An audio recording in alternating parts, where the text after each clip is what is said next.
Au nom de Dieu, le tout miséricordieux, le très miséricordieux. Louange à Dieu. Nous le louons, nous nous tournons vers lui pour obtenir aide et pardon, et nous cherchons refuge auprès de lui contre les maux de nos âmes et les conséquences de nos actes. Celui que Dieu guide ne peut être égaré, et celui qui l'égare ne trouvera point de guide. J'atteste qu'il n'y a de divinité digne d'adoration qu'Allah, unique, sans associé, affranchi de toute ressemblance ou contrepartie.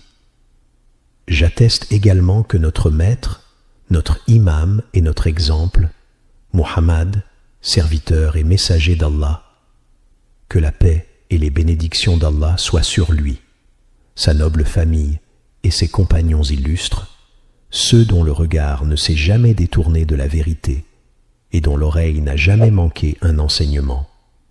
Qu'Allah les salue abondamment. Chers frères et sœurs, notre prophète, paix et salut sur lui, récitait ces paroles de Dieu. Raconte-leur les récits, peut-être réfléchiront-ils. Il s'arrêtait avec émerveillement devant ces merveilles, non par simple curiosité, mais pour transmettre à ses compagnons des leçons profondes. En effet, chaque histoire mentionnée par le Très-Haut dans le Coran porte un message universel. L'histoire d'Ibrahim, paix sur lui, auprès de son père, est un appel à la sagesse et au respect filiaux. L'histoire de Youssouf, paix sur lui, dans la maison de l'Aziz, et la tentation de la femme, que Dieu préserve, nous enseigne la force de la chasteté et de la patience face à l'épreuve. L'histoire de Lut, paix sur lui, et son peuple égaré dans l'immoralité, nous rappelle la gravité de la déviance et l'importance de rester ferme. L'histoire de Moussa, paix sur lui, avec les enfants d'Israël, montre combien la désobéissance et le rappel constant sont nécessaires pour maintenir une communauté droite. Aujourd'hui, nous méditons sur le prophète Sulayman avec les djinns, paix sur lui, mentionné à plusieurs reprises dans le Coran, sa rencontre avec la huppe, son dialogue avec les fourmis, son échange avec la reine de Saba, les accusations de sorcellerie portées contre lui par certains juifs auxquels Dieu répond « Ce n'est pas Sulayman qui a mécru, mais bien les démons qui ont mécru. Ils enseignent la magie aux hommes. » Le Très-Haut a ainsi rappelé son rang élevé en 25 récits distincts dans le Coran. Enfin, souvenons-nous que le nombre de prophètes est vaste. D'après le hadith d'Abu Dar, qu'Allah soit satisfait de lui, le prophète, paix et salut sur lui, a dit « Ils sont 12 000 messagers, un nombre immense, alors que seuls 25 d'entre eux nous sont racontés en détail dans les Écritures. » Le prophète, paix et salut sur lui, a mentionné certains prophètes en racontant des parties de leur histoire, en faisant des exemples pour ses compagnons. Et certains autres, il ne les mentionnait presque jamais. Par exemple, rares sont les fois où l'on entend le prophète, paix sur lui, parler de Yusha ou de Lut, sauf dans quelques occasions. Il parlait peu aussi de Salih ou de Houd, que la paix soit sur eux tous. Aujourd'hui, nous ne nous attarderons pas sur son histoire avec la huppe, ni avec Harut et Marut, ni avec la fourmi, ni avec la reine de Saba. Nous concentrerons notre réflexion sur l'histoire de Sulayman et les djinns. Les djinns ont-ils servi un autre qu'eux? Que savons-nous de l'univers des djinns et de leur nature? Sont-ils présents parmi nous en ce moment? Est-il possible qu'un homme épouse une djinn ou qu'une femme humaine épouse un djinn? Peut-on recourir aux djinns pour des tâches licites? Par exemple, quelqu'un perd ses clés de voiture et fait appel aux djinns pour les retrouver sans leur offrir aucune offrande. Est-ce permis? Ou faire en sorte que les djinns balayent et nettoient sa maison? Est-ce autorisé? Quel est le différend des savants concernant l'usage des djinns? Peut-on voir les djinns? L'un des compagnons a-t-il jamais combattu un djinn? Les djinns se sont-ils battus aux côtés du prophète, paix et salut sur lui? Quand le prophète accomplit ce que l'on appelle la nuit des djinns à Nafsaïn, relaté dans le verset « Et quand nous dirigeâmes vers toi un groupe de djinns pour qu'ils écoutent le Coran. Quand ils furent présents, ils dirent « Soyez attentifs ». Puis, lorsqu'il fut achevé, ils retournèrent à leur peuple. La question est donc, les a-t-il réellement vus? Chers frères et sœurs, poursuivons notre méditation. Le texte pose de nombreuses questions que nous aborderons durant les 50 minutes qu'il nous reste. Ont-ils décrit l'apparence des djinns? Quelle est la différence entre les djinns et les démons? Qu'est-ce qui fut asservi à Suleyman, les djinns ou les démons? Suleyman, paix sur lui, se distinguait de beaucoup d'autres prophètes par des dons exceptionnels. Il comprenait les langages que nul autre ne saisissait. Il apprit la langue des oiseaux pour dialoguer avec eux. Il comprenait le discours des fourmis, comme nous l'avons rappelé. On raconte qu'un jour, alors qu'il se promenait avec quelques compagnons, ils croisèrent une femme montée sur un chamelier. À chaque pas, le chameau s'arrêtait et se tordait le cou vers elle en émettant un bruit étrange. La femme le grattait pour qu'il avance, mais il recommençait aussitôt. Suleyman demanda à ses compagnons, « Savez-vous ce que cet animal lui dit ?»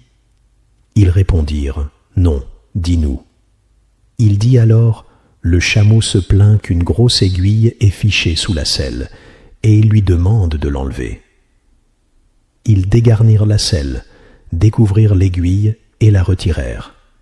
Le chameau, enfin soulagé, reprit sa route. Ainsi, comme il comprenait le langage des oiseaux et des fourmis, il pouvait communiquer avec les djinns, car ceux-ci faisaient partie de son cortège invisible. De plus, Suleyman, paix sur lui, fut choisi à la fois pour la prophétie et pour la royauté. Le prophète Muhammad, paix et salut sur lui, offrit à Suleyman un choix entre deux états, ou être roi-prophète, entouré de serviteurs et de palais, respecté de tous, à l'image de son frère Youssouf qui régnait, ou être prophète-serviteur, comme un simple croyant qui jeûne, mange, marche parmi les humbles, peut être blessé et éprouvé. Suleyman choisit la seconde voie, être l'un des serviteurs tout en restant messager d'Allah. Allah a loué ce choix dans le Coran. Gloire à celui qui fit voyager de nuit son serviteur, et quand son serviteur se leva pour prier. Ces expressions honorifiques soulignent la noblesse de Suleyman, paix sur lui, en tant que serviteur et non seulement en tant que roi. Réfléchissons ensemble à ces merveilles, la maîtrise des langues des êtres invisibles et des animaux, la sagesse dans le choix entre grandeur et humilité, l'invocation puissante qui efface les péchés comme une montagne de fautes. Chers frères et sœurs, le prophète, paix et salut sur lui, avait un lien étroit avec les djinns. En vérité, il formait son armée invisible. Allah, le Très-Haut, dit, et il rassembla à Suleyman ses soldats, les djinns, les humains et les oiseaux. Ils s'organisaient entre eux comme une foule pressée. Chacun poussait l'autre, s'exhortant. Plus vite, rapidement, derrière moi, encore plus vite. Ces djinns constituent un monde à part entière, tout comme il existe aujourd'hui plusieurs royaumes sur terre. Le monde des plantes, régi par ses propres lois et adorations. Chaque créature végétale, d'un simple brin d'herbe à un grand arbre, glorifie Allah d'une manière qui lui est propre. Elle se prosterne dans l'ombre qu'elle projette, d'une manière que seul le Créateur comprend. Les plantes ont leur reproduction. Certaines portent beaucoup de semences, d'autres peu. Certaines nécessitent abondamment d'eau, d'autres survivent en plein désert ou sous la mer. Allah crée ce qu'il veut. Le monde des animaux, lui aussi doté de ses règles et de sa sensibilité. Ils communiquent, ils ressentent et savent se comporter envers l'homme. Certains sont herbivores, d'autres carnivores. Allah a révélé à la source intime de la guêpe, tout comme il a inspiré à la fourmi de creuser son terrier. Et il a fait qu'un corbeau vienne enseigner à Caïn comment dissimuler le cadavre de son frère, autant de signes de la sagesse de chaque espèce dans ses écritures. Le chat, par exemple, a sa manière de faire ses besoins, le chameau, sa manière de marcher pour les femelles, et ainsi de suite. Le monde des montagnes, avec ses propres mystères et rites, au-delà de l'étendue connue. Et le monde des djinns, dont certains pensent à tort qu'ils se situent sous terre. En réalité, ils vivent tout autour de nous, au-dessus comme sur la terre. Allah avait initialement confié à ses créatures la vice-royauté de la terre. Je vais établir un vicaire sur terre. Les anges s'étonnèrent. Vas-tu y placer quelqu'un qui corrompra et versera le sang alors que nous te glorifions? Allah répondit, je sais ce que vous ne savez pas. Puis il établit Adam, paix sur lui, comme premier vice-roi. Et les hommes prirent ensuite cette responsabilité.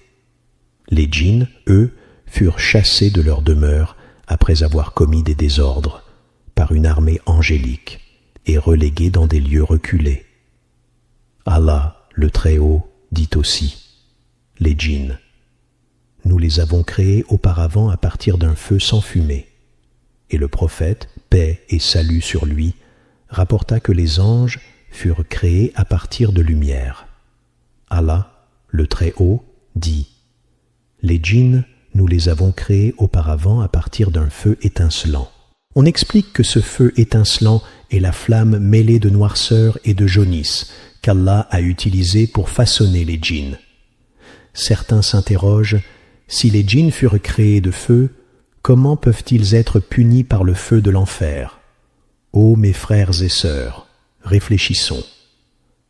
De même que l'homme fut créé de l'argile, mais que si je plonge un doigt dans un tonneau de boue, ce doigt n'en devient pas de la boue en permanence. Ou que le verre, bien qu'il tire son origine du sable, ne redevient pas sable lorsqu'on le brise et le pulvérise. Sa nature a changé par le processus de création. Adam, paix sur lui, naquit des argiles, puis, après l'insufflation de l'âme, il devint chair, sang et os. Ainsi, les djinns créés du feu n'y demeurent pas intrinsèquement comme une flamme permanente. Leur nature a été transformée par la création. C'est pourquoi ils peuvent être jugés et punis par le feu de l'enfer, même si leur origine est élémentairement la flamme. Allah, exalté soit-il, a créé djinn et homme pour une seule raison, qu'il l'adore. Il a insufflé aux djinns la responsabilité de la terre, tout comme aux hommes, et chacun répondra de son vice-royaume. Le prophète, paix et salut sur lui, a précisé. Les djinns sont de 3 catégories. 1. Ceux qui volent dans les airs. 2. Ceux qui vivent au sol sous forme d'animaux. 3. Ceux qui résident dans des tentes éphémères, tels les bédouins qui plantent leur camp là où poussent les pâturages pour leurs troupeaux. Hadith rapporté par Al-Hakim et jugé authentique. Ainsi, certains djinns errent dans le désert, d'autres planent dans le ciel, d'autres encore se logent dans des abris temporaires, selon leur usage et leur fonction. Abu Abdullah, Abdullah ibn Mas'ud, qu'Allah l'agrée, rapporte. Nous sommes sortis avec le prophète, paix et salut sur lui, à la périphérie de Médine. Lorsqu'il s'éloigna de nous, nous crûmes qu'il s'était levé pour satisfaire un besoin naturel. En effet, comme tout être humain, le prophète paix et salut sur lui éprouvait la nécessité de manger, de boire ou de répondre à l'appel de la nature. Ses compagnons, en le voyant se lever sans mot dire, comprirent qu'il allait accomplir l'une de ses nécessités. Le prophète, paix et salut sur lui, s'éloigna d'eux pour la nuit, si bien que nous craignîmes pour lui une attaque sournoise de la part des Juifs dans l'obscurité. Nous redoutions qu'un groupe d'entre eux ne guettât le messager d'Allah, paix et bénédiction sur lui. Nous le cherchâmes partout. Où est le messager d'Allah? Où est le messager d'Allah? Alors que l'aube commençait à poindre, le prophète, paix et salut sur lui, revint parmi nous. Nous avions veillé toute la nuit à le protéger. Il nous dit alors, « Vos frères des djinns m'ont invité à me joindre à eux. » Ceci explique le verset. Et lorsque nous dirigeâmes vers toi un groupe de djinns pour qu'ils écoutent le Coran, les djinns, touchés par la lumière de la révélation, dirent à leur peuple, « Ô notre peuple, nous avons entendu un livre révélé après Moïse. Il appelle au même monothéisme que Moïse, ne pas adorer d'autre qu'Allah. Il interdit de manger le porc et de boire l'alcool, tout comme le livre de Moïse. Il prescrit la prière, comme Moïse l'avait prescrit. Ainsi, ils crurent en ce livre, confirmant ce qui l'avait précédé. » Ibn Mas'ud rapporta que le prophète, paix et salut sur lui, leur montra les traces de leur campement. Nous vîmes les restes du feu qu'ils avaient dressé, et nous vîmes même leurs empreintes à l'emplacement où ils s'étaient installés. Lorsqu'ils acceptèrent l'islam, ils dirent, « Nous étions auparavant consommateurs de tout. Maintenant que nous sommes croyants, il y a des choses interdites pour nous et d'autres permises. Accorde-nous une subsistance honorable. » Le prophète, paix et salut sur lui, répondit, « Pour vous, tout eau sur lequel le nom d'Allah a été invoqué sera, pour vous, bien plus chargé de chair qu'auparavant. » Autrement dit, si vous égorgez une brebis ou une vache en prononçant la formule Bismillah, et que vous consommez toute la chair, puis que vous laissez les os, lorsque des djinns musulmans passeront à cet endroit, Allah leur rendra ces os aussi riches en viande qu'au moment de l'abattage. Ils pourront donc les manger. Il ajouta, « Et pour vous, les excréments de vos montures seront licites, car les djinns, comme les hommes, possèdent des montures, ils mangent et boivent. » Le prophète expliqua aussi, en évoquant Satan, « Le shaitan mange de sa main gauche et boit de sa main gauche. » Le mot « djinn » vient de « jana », ce qui signifie qu'ils sont cachés aux regards humains. Ainsi, chaque créature invisible recèle un monde propre, porteur de sagesse et de signes pour qui médite. Il est dit que le djinn porte son état de clandestinité dès l'époque de sa conception. Il était dans le ventre de sa mère, dissimulé. C'est pourquoi on l'appelle le djinn, l'invisible. De même, on appelle Jannah le jardin tout bosquet ou verger où les arbres sont si serrés que leurs branchages s'entrelacent et couvrent ce qui se trouve dessous. Par analogie, les djinns, parce qu'ils sont cachés, ont reçu ce nom. Leur apparence exacte demeure inconnue. Ont-ils des doigts, des pieds, combien de membres? Ont-ils des oreilles, des cornes, des yeux? Toutes ces représentations que l'on trouve aujourd'hui, longues oreilles, cornes distinctes, yeux particuliers, relèvent de l'imagination, car personne ne les a vraiment vus. Le prophète, paix et salut sur lui, n'en a donné que des généralités. Il a interdit de prier au lever et au coucher du soleil, expliquant « Le soleil se lève entre les cornes d'un démon ».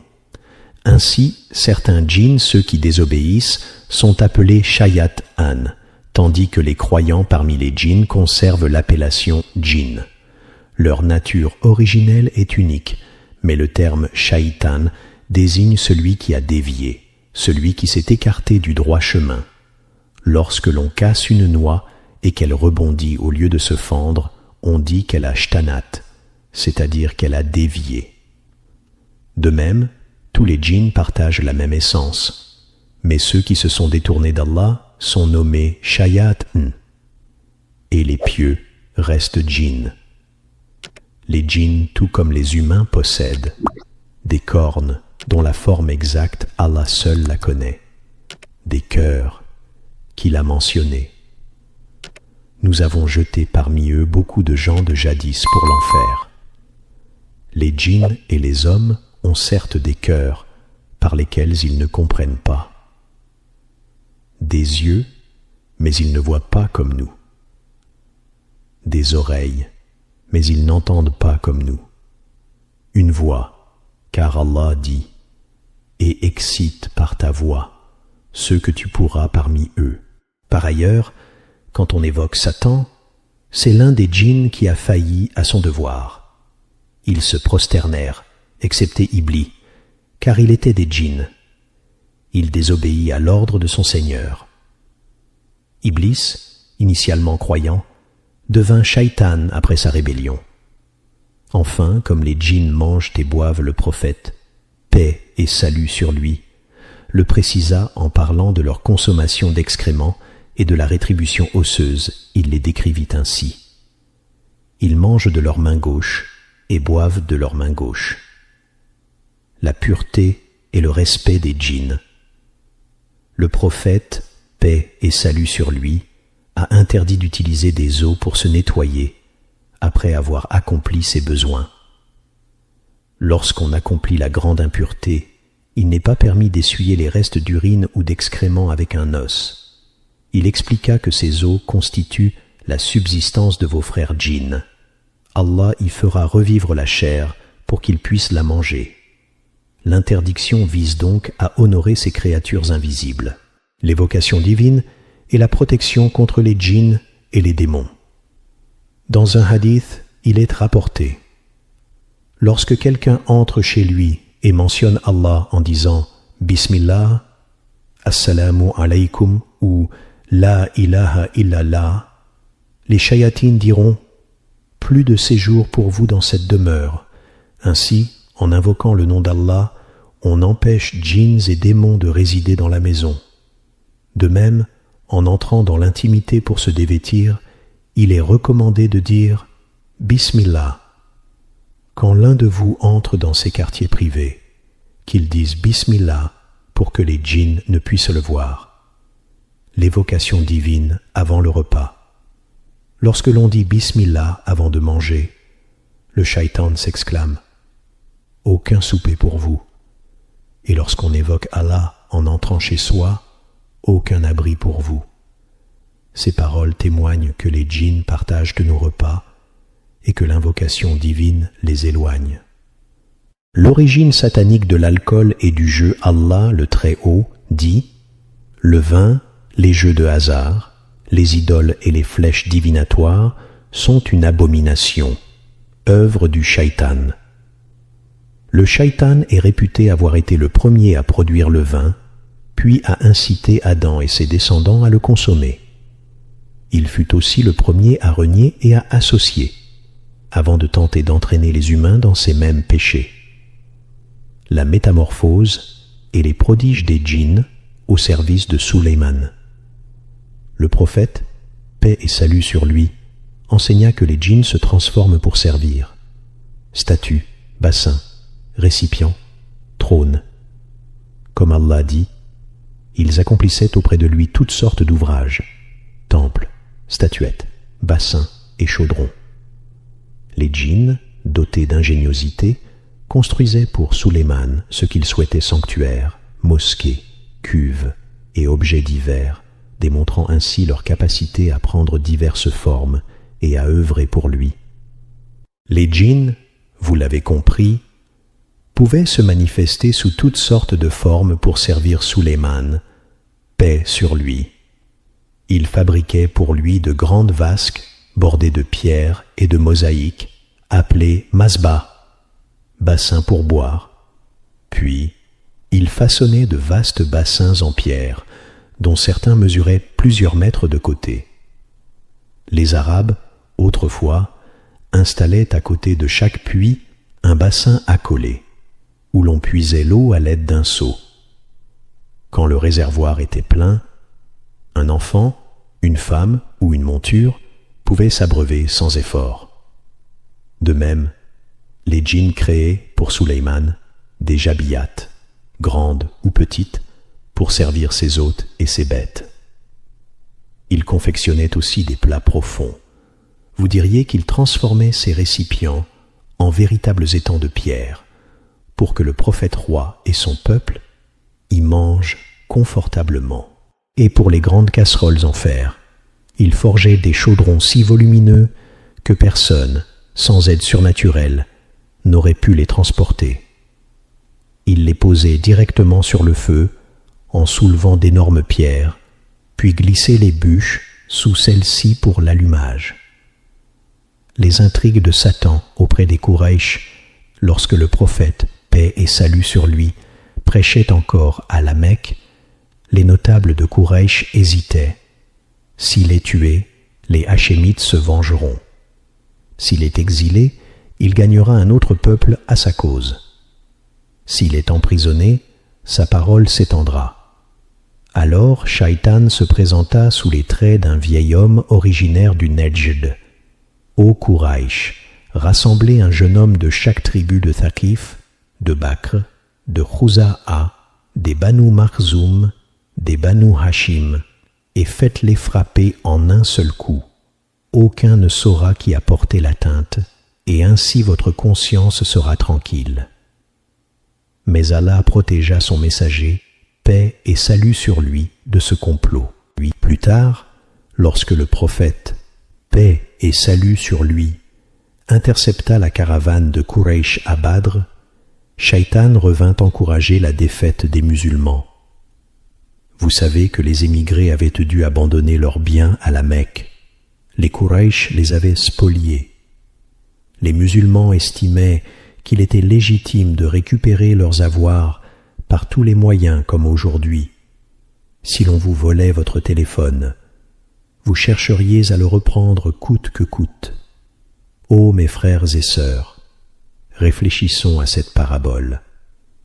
Si quelqu'un ouvre votre voiture d'une manière subtile, déverrouille la boîte à gants, y prend votre téléphone et s'éloigne, ne dirions-nous pas « tu es un voleur » ? Non, nous reconnaissons qu'il reprend ce qui lui appartient. Il en alla de même pour notre prophète, paix et salut sur lui. Les Quraysh s'étaient emparés de tous les biens des émigrés. Il guettait la moindre occasion pour récupérer ce qui revenait de droit à son peuple, sans faire de brigandage. Pour cela, il sut qu'une caravane en provenance de la Syrie, accompagnée de richesses, se dirigeait vers la Mecque. Il ordonna à ses proches, à son oncle Abu Talib et à ses compagnons fidèles, de se rendre à la rencontre de cette caravane, alors commandée par Abu Sufyan. Abu Sufyan, averti des intentions du messager d'Allah, paix et bénédiction sur lui, dépêcha aussitôt des cavaliers pour défendre ses biens, puis emprunta un autre itinéraire pour échapper aux musulmans.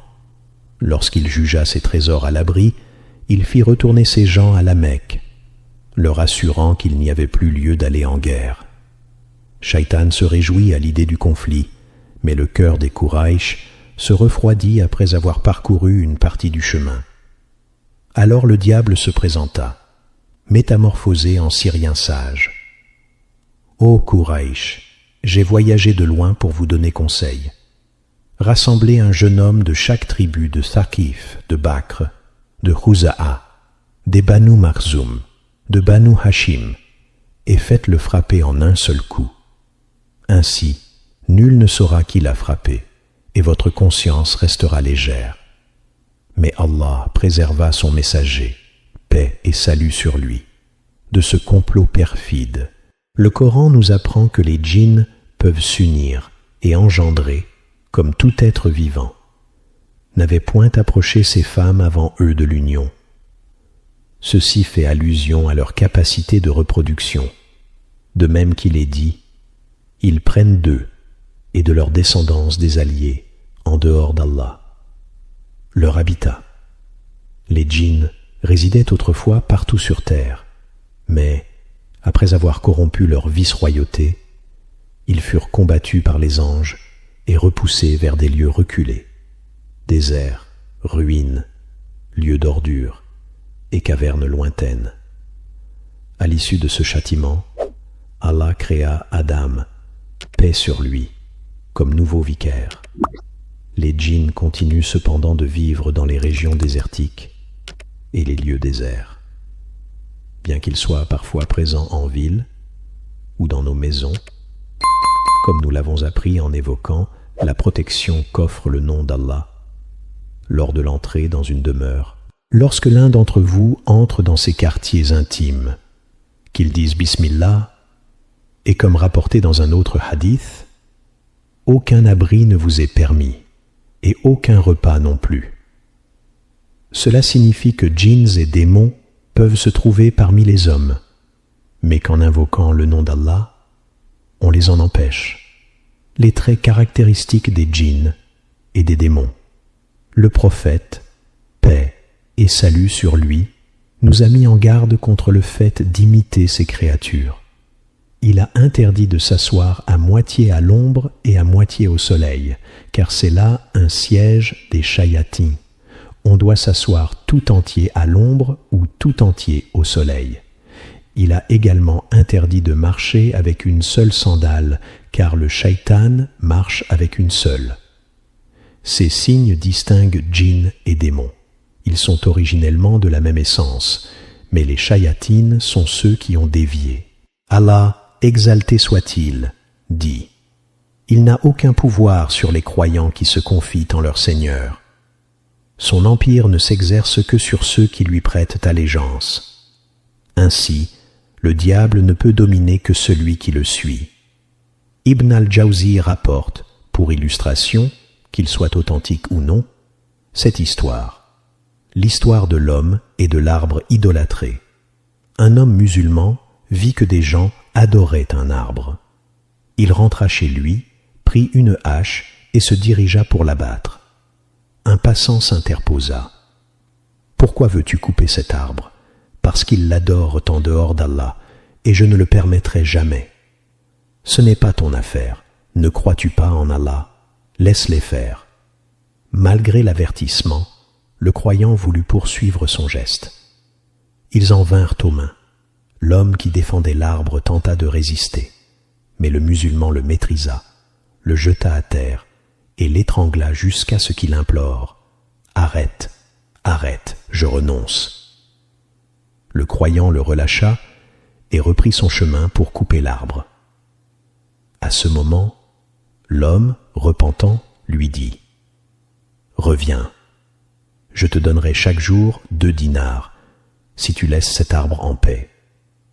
Je te déposerai l'argent sous ton oreiller. » Le croyant répondit « D'accord. » Il jeta sa hache dans une pièce, alla dormir et se réveilla. Sous son oreiller, il trouva 2 dinars qu'il dépensa pour ses besoins. Les nuits suivantes, il trouva chaque matin 2 nouveaux dinars. Puis, à la 4e nuit, il n'y en avait plus et son lit était vide. Furieux, il reprit sa hache pour retourner couper l'arbre lorsqu'il rencontra de nouveau l'homme. Le païen s'écria « Pourquoi veux-tu l'abattre » Le croyant répondit « Je l'abattrai, quitte à forcer le coup. » Et ils en vinrent aux mains. L'homme, défenseur de l'arbre, l'emporta sur celui que l'on appelait le propriétaire des 2 dinars. Il le renversa, le maîtrisa et le serra au cou, presque jusqu'à l'étouffement. « Laisse-moi, supplia-t-il, je ne couperai pas ton arbre. Ce n'est pas mon affaire. Laisse-moi partir. » Le croyant le relâcha. Alors l'homme, marvelant de son propre échec, dit au musulman « Subhanallah, comment m'as-tu vaincu si facilement la première fois, et aujourd'hui c'est moi qui t'abats ?» Le croyant répondit « La première fois, je suis venu pour Allah et pour magnifier son nom. Tu n'avais aucun pouvoir sur moi. Aujourd'hui, je suis venu pour moi-même, pour chercher la richesse. Alors tu as pu prendre le dessus. » C'est là le sens de la parole d'Allah. le stratagème de Satan est certes faible, et c'est la réponse qu'il attend de toi qui renforce son emprise. Plus tu cèdes à ses suggestions, plus il obtient de pouvoir sur toi. Les ruses de Shaitan, il invite à écouter des chansons illicites, à regarder ce qui est défendu, à dérober ou à désobéir à ses parents, à associer d'autres qu'Allah. Chaque fois qu'on lui obéit, son influence grandit, alors qu'elle reste nulle face à celui qui résiste. Abu Huraira, qu'Allah l'agrée, rapporte: le prophète, paix et salut sur lui, avait confié à ses compagnons la garde des deniers de la zakat al-fitr. N'ayant pas d'endroit sûr pour les déposer, ils demandèrent: qui acceptera de veiller sur ses biens? Abu Huraira se porta volontaire. Il rangea l'argent et resta là toute la nuit. Dans l'obscurité, il entendit un bruit. Quelqu'un fouillait dans la caisse pour voler. Il bondit, l'agrippa et le maintint serré. « Lâche-moi, je suis misérable, faible » implora le voleur. « Non, » répondit Abu Huraira, « j'ai des filles. Je ne partirai pas tant que tu ne reviens pas sur ta promesse. » Au matin, ils présentèrent le voleur au messager d'Allah, paix et salut sur lui. Le prophète demanda: « Ô Abu Huraira, qu'est-il advenu de ton captif cette nuit? Il a juré de ne plus revenir, » récita-t-il. Le prophète sourit et annonça: « Il mentira, il reviendra. » La deuxième nuit, Abu Huraira veilla de nouveau, et à nouveau surprit le voleur. Il le tint jusqu'à l'aube, puis le présenta au prophète qui confirma de nouveau son retour en ces termes: « Tu mens, il reviendra. » La troisième nuit, Abu Huraira demeura à son poste. Le voleur apparut une fois de plus. Lorsque celui-ci comprit qu'il serait inévitablement repris, il implora: « Ô Abu Huraira, laisse-moi partir. Je te confierai des paroles qui te seront profitables si Allah le veut. » On rapporte qu'un voleur fut capturé et conduit devant le juge. Il avait dérobé un coffre en fer si solide qu'on eût dit qu'il ne céderait pas, même face à une bombe. Pourtant, ce voleur réussit à forcer le coffre et à y prendre ce qu'il contenait. Le juge, étonné, lui demanda: « Mon fils, je ne suis pas surpris que tu sois voleur, ni que tu convoites l'argent, mais dis-moi, comment as-tu pu briser ce fer si résistant ?» Le shaitan, l'esprit du mensonge et de la ruse, s'insinue partout où on lui ouvre la porte, surtout si nous obéissons à ses insinuations. Plus nous cédons à ses appels chansons illicites, convoitises d'autrui, désobéissance aux parents, association, plus son emprise grandit sur nous. Que chacun de nous fasse donc particulièrement attention aux suggestions qui nous éloignent d'Allah, et qu'il nous accorde la force de repousser ces stratagèmes. Qu'il fasse de nous des croyants fermes sur la parole de vérité et protégés par la récitation du trône et l'évocation de son nom à chaque instant. Le shaitan dit: « Ô mon Seigneur, tu m'as égaré.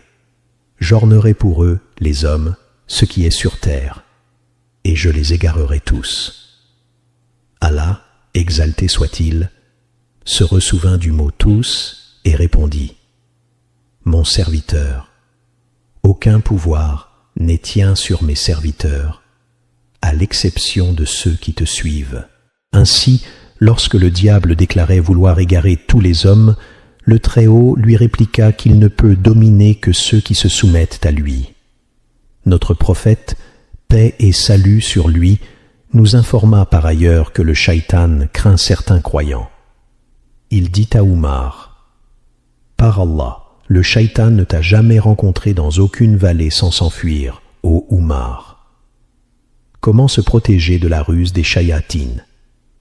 Le messager d'Allah, paix et salut sur lui, nous enseigna à faire face à leurs manœuvres. En entrant chez soi, on invoque Bismillah pour que le shaitan ne puisse y séjourner. Avant de manger, Bismillah pour qu'il ne puisse goûter avec nous.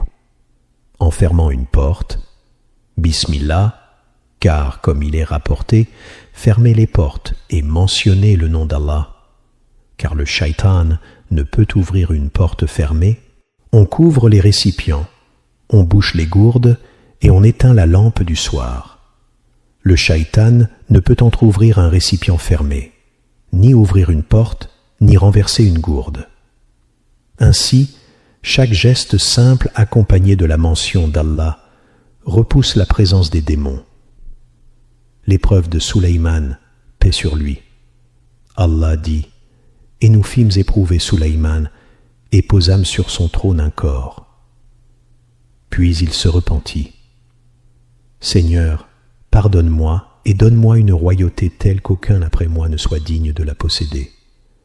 Tu es le donateur par excellence. » Avant cette épreuve, Sulayman organisait un grand défilé de ses coursiers.